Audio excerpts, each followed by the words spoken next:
It was supposed to be just another regular Tuesday taping of the Ellen DeGeneres show.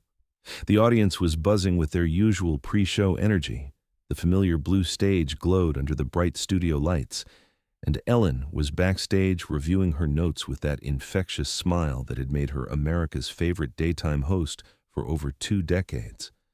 But in exactly 47 minutes, something would happen that would stop the show completely, break Ellen's heart in the most beautiful way, and remind everyone watching that sometimes the most powerful moments happen when you're not looking for them.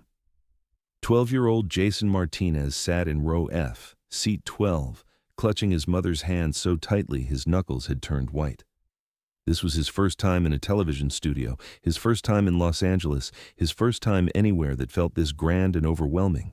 The noise was incredible. 300 people talking, laughing, the crew shouting instructions to each other, music pumping through speakers that seemed to be everywhere at once. But Jason wasn't overwhelmed by the chaos. He was mesmerized by it. His mother, Rosa Martinez, kept glancing at him with eyes that held a mixture of love and worry that only a parent facing the unthinkable could understand. At 34, Rosa looked older than her years. The chemotherapy had taken her hair months ago, and though it was growing back now in soft, silver-touched waves, she still wore the colorful scarves that had become her signature during the hardest months. Today's scarf was bright yellow, Jason's favorite color, she'd told him, because it reminded her of sunshine. They'd won these tickets through a radio contest 3 months ago. Rosa had called in during her lunch break at the diner where she worked double shifts, trying to win concert tickets for Jason's upcoming birthday. Instead, she'd won something bigger, 2 tickets to see Ellen DeGeneres live. When she'd told Jason, he'd stared at her for a full minute before asking, "The real Ellen? On TV Ellen?" When she'd nodded, he'd hugged her so hard she'd had to sit down to catch her breath. What Jason didn't know, what Rosa had been carefully hiding for months, was that these tickets represented more than just a fun day out. They represented what might be her last chance to give him something special, something that would become a memory he could carry long after she was gone. The doctors had been optimistic at first. Stage 2, breast cancer, they'd said, treatable, beatable. But cancer, Rosa had learned, doesn't always listen to doctors. The theme music started and the audience erupted. Ellen bounded onto the stage with that signature energy that made her seem like she was genuinely thrilled to be there, like this was the first show she'd ever done, instead of the thousands that had come before. She wore a navy blazer over dark jeans and white sneakers, her short blonde hair perfectly styled, her smile so bright it seemed to light up the entire studio. "Welcome to the show," Ellen called out, her voice carrying easily over the applause. "How's everyone doing today?" The audience responded with enthusiastic cheers, and Jason found himself clapping so hard his palms stung. He'd watched Ellen on TV countless times during his mother's treatment days, when she was too sick to do much else but lie on the couch and try to smile at his jokes. Ellen had become a constant in their small apartment, a source of laughter when laughter felt impossible. The show proceeded with its usual rhythm. Ellen's opening monologue had the audience in stitches. Her first guest was a popular actor promoting his new movie, and everything was going exactly as scripted. But Ellen had always been known for her spontaneous moments, for breaking from the planned segments when something more interesting caught her attention. And during the commercial break after her second guest, something did catch her attention. She was walking through the audience, as she often did during breaks, greeting fans and taking selfies, when she stopped at row F. Not because anything dramatic was happening, but because of what she saw in Jason's eyes. There was something there, a kind of pure joy mixed with something deeper, something that made her pause and really look at this 12-year-old boy in the oversized Lakers jersey and worn sneakers. "What's your name?" she asked, kneeling down beside his seat so they were at eye level. The cameras weren't rolling yet, but this was Ellen being Ellen, genuinely interested in the people who came to see her show. "Jason," he replied, his voice barely above a whisper. Up close, Ellen was exactly like she appeared on television, but somehow more real, more present. "Jason, that's a great name. And is this your mom?" Ellen turned to Rosa, immediately noticing the scarf, the way she held herself, the careful way she watched her son. Ellen had interviewed enough people, met enough families, to recognize the signs of someone fighting a battle that went beyond what appeared on the surface. "Yes, ma'am," Rosa replied, her voice carrying a slight accent that spoke of a childhood spent somewhere other than Los Angeles. I'm Rosa. We're huge fans. Ellen smiled warmly at both of them, but her attention kept drifting back to Jason. There was something about the way he was looking at her. Not starstruck, though he clearly was that too, but like she represented something important, something he'd been hoping for. Have you ever been to a TV show before, Jason? Ellen asked. Jason shook his head. This is my first time in California. My first time on an airplane too. Something in the way he said it made Ellen pause. It wasn't just excitement in his voice. It was the kind of reverence people usually reserved for once-in-a-lifetime experiences. Before she could ask more, a production assistant was tapping her shoulder, letting her know they were about to come back from commercial. Ellen stood up, but something made her turn back to Jason one more time. I hope you're enjoying the show, she said, and Jason nodded so vigorously she had to suppress a laugh. The second half of the show began, and Ellen launched into one of her favorite segments, audience interaction.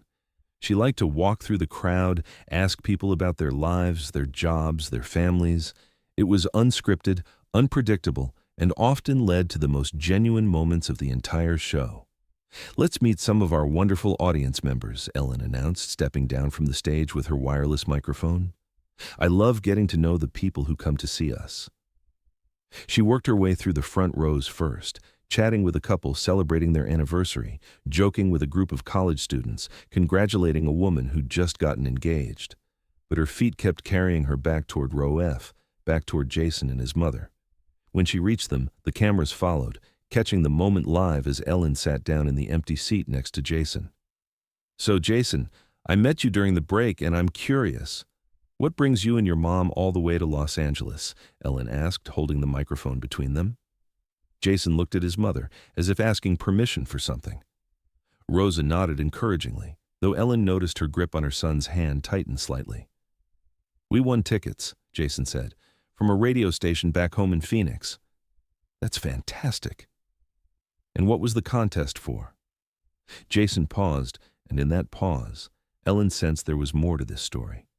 She'd learned over the years to pay attention to the pauses, to the things people didn't say as much as what they did say. It was for concert tickets, Rosa interjected gently, for Jason's birthday. But instead we won this, which was even better. Ellen's face lit up. It's your birthday. When? Tomorrow, Jason said quietly. Tomorrow? You're having a birthday tomorrow and you're here with us today? That's incredible. How old are you turning? 13, Jason replied, and Ellen noticed he seemed a little less enthusiastic about this topic than she'd expected. 13. That's a big one. Are you excited? Got any big plans for your birthday? And that's when it happened. The moment that would stop the show, change everything, and remind everyone watching what really mattered. Jason looked down at his hands, then back up at Ellen, and said the words that would echo through that studio and eventually touch millions of viewers. I don't really know how to have a birthday. Ellen's smile faltered slightly. What do you mean, honey? Jason glanced at his mother again, and Rose's eyes filled with tears she'd been holding back for months. We've never really celebrated my birthday before, Jason said simply. Mom's been sick and we couldn't afford parties or presents or cake or anything like that. So I don't really know what you're supposed to do. The studio fell silent. 300 people stopped talking, stopped moving, stopped breathing for just a moment. Ellen felt her heart crack in the most painful and beautiful way. This wasn't just a kid being sad about not having a party. This was a child who had never experienced one of the fundamental joys of childhood, and he was talking about it with a matter-of-fact acceptance that broke Ellen's heart. You've never had a birthday party? Ellen asked gently, her voice softer now, more intimate despite the fact that they were surrounded by cameras and hundreds of people. Jason shook his head. Mom always said she was sorry, that maybe next year when she was better, but... He trailed off, not wanting to hurt his mother's feelings. Rosa was crying now, quietly but openly. I tried, she whispered. I wanted to give him everything, but the medical bills, the treatments, there was never enough left over for parties. Ellen looked at Rosa, really looked at her, and understood everything in that moment. The scarf, the careful way she held herself, the desperate love in her eyes when she looked at her son. This was a mother who had given everything she had to fight for her life, to be here for her child, and she was carrying the weight of all the birthdays she couldn't give him. What happened next would become one of the most talked about moments in Ellen DeGeneres show history. Ellen stood up slowly, her mind racing. She looked at Jason, then at Rosa, then out at the audience who were all leaning forward, sensing that something significant was happening. She looked back at the production team, gave them a signal that meant follow my lead, and made a decision that would change this day from ordinary to extraordinary. "Well," Ellen said, her voice carrying across the now silent studio, "I think we need to fix that right now." She turned to address the entire audience. "Ladies and gentlemen, we have a situation here. This is Jason, and tomorrow is his 13th birthday. But here's the thing. Jason has never had a birthday party, not one, and that's something we simply cannot allow to continue." The audience began to understand what was happening, and a murmur of excitement and emotion rippled through the crowd. "Now, I know this isn't how we usually do things," Ellen continued, "but sometimes the best moments happen when you throw out the script. So, Jason Martinez from Phoenix, Arizona, I have a question for you. Would you like to have your very first birthday party right here, right now, with 300 of your newest friends?" Jason's mouth fell open. He looked at Ellen, then at his mother, then back at Ellen. "Really?" he whispered. "Really," Ellen confirmed, "but I'm going to need everyone's help. Audience, are you ready to throw this young man the birthday party he deserves?" The response was immediate and thunderous. 300 people jumped to their feet, cheering and applauding, and Ellen could see that many of them were crying too. This wasn't just entertainment anymore. This was community. This was humanity at its best. Behind the scenes, Ellen's production team sprang into action with the kind of efficiency that comes from years of working together. Within minutes, they were rolling out a table covered with a bright yellow tablecloth, Jason's favorite color, Ellen had remembered. Someone produced a microphone and speakers, and suddenly the studio was filled with the opening notes of "Happy Birthday." But Ellen wasn't done. She disappeared backstage for what felt like forever, but was actually only 5 minutes, and when she returned, she was pushing a cart that made Jason's eyes go wide with wonder. On it was a 3-tier birthday cake decorated with "Happy 13th Birthday, Jason" in bright blue frosting, surrounded by balloons in every color imaginable. "This is just the beginning," Ellen announced. "Jason, I want you to come up here on stage with me." Jason looked terrified and thrilled at the same time. With his mother's encouraging nod, he made his way up to the stage where Ellen was waiting with the biggest smile he'd ever seen. "Now, Jason, since you've never had a birthday party before, we're going to do this right. We're going to sing Happy Birthday, you're going to make a wish and blow out the candles, and then we're going to see what happens next." The entire studio, audience, crew, camera operators, everyone, joined in singing Happy Birthday to Jason. It wasn't perfect or polished, but it was real and heartfelt and beautiful in a way that professional performances rarely are. Jason stood there in the middle of it all, looking overwhelmed and grateful, and happier than Ellen had ever seen any 13-year-old look. When the song ended, Ellen put her arm around Jason's shoulders. "Okay, birthday boy, time to make a wish. And I want you to make it count, because something tells me this is going to be a very special year for you." Jason closed his eyes, took a deep breath, and blew out all 13 candles in one try. The audience erupted in cheers, and Ellen hugged him tightly. "What did you wish for?" she asked, though she knew he probably wouldn't tell her.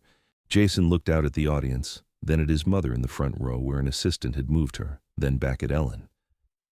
"I wished that my mom would see me graduate from high school," he said simply. The silence that followed was profound. Ellen felt tears spring to her eyes, and she saw that half the audience was crying too. This child, on his first birthday party, with all the magic and wonder that surrounded him, had used his wish for his mother's health. "You know what, Jason?" Ellen said, her voice thick with emotion. "I think that's the most beautiful birthday wish I've ever heard. And I think we need to do everything we can to help make it come true." What happened next would extend far beyond that single day in the studio. Ellen walked backstage and returned with an envelope that she handed to Rosa, who had been brought up on stage to join them. "Rosa," Ellen said, "I know you've been fighting hard, And I know it's been expensive and exhausting. This is a check that will cover your medical expenses for the next year, and anything left over is for Jason, for his education, for more birthdays, for whatever dreams you both have." Rosa opened the envelope and immediately collapsed into tears. The check was for more money than she'd seen in her entire life, enough to not just cover her medical expenses, but to ensure that Jason would never have to worry about college tuition or any of the other dreams that had seemed impossible just an hour ago. But Ellen still wasn't finished. "And Jason, since this is your first birthday party, we need to make sure it's unforgettable. I've arranged for you and your mom to stay in Los Angeles for the rest of the week. You're going to Disneyland. You're going to Universal Studios. You're going to see everything you want to see. And when you get home, you're going to find that some friends have redecorated your room and that there are 13 birthday presents waiting for you, one for every birthday you missed." Jason was crying now too, but they were tears of joy, of disbelief, of a happiness so pure it was almost overwhelming to witness. Ellen knelt down to his level one more time. "Jason, I want you to remember this feeling," she said. "I want you to remember that you are loved, that you are special, that you deserve all the celebrations and joy that life has to offer. And I want you to promise me something." "Anything," Jason whispered. "Promise me that every year from now on you'll celebrate your birthday. Even if it's just you and your mom with a cupcake and a candle, you'll celebrate. Because you, Jason Martinez, are worth celebrating." The show ended with the entire audience singing "Happy Birthday" one more time, with Jason and Rosa on stage surrounded by balloons and cake, and more love than either of them had ever experienced. But the real story was just beginning. 3 months later, Ellen received a video message that she played on her show. It was Jason sitting at a kitchen table in front of a homemade birthday cake with his mother beside him. Rosa's hair had grown back fully, and the latest medical reports showed she was responding well to her new treatment plan. "Hi, Ellen," Jason said to the camera, grinning widely. "I wanted to show you my birthday cake. Mom and I made it together, and this time, I knew exactly how to celebrate. Thank you for teaching me what birthdays are supposed to feel like." The video ended with Jason and Rosa singing "Happy Birthday" to Ellen, thanking her for giving them not just a party, but hope. Ellen kept that video on her phone and watched it whenever she needed a reminder of why she did what she did. Because sometimes the most powerful moments happen when you stop performing and start caring.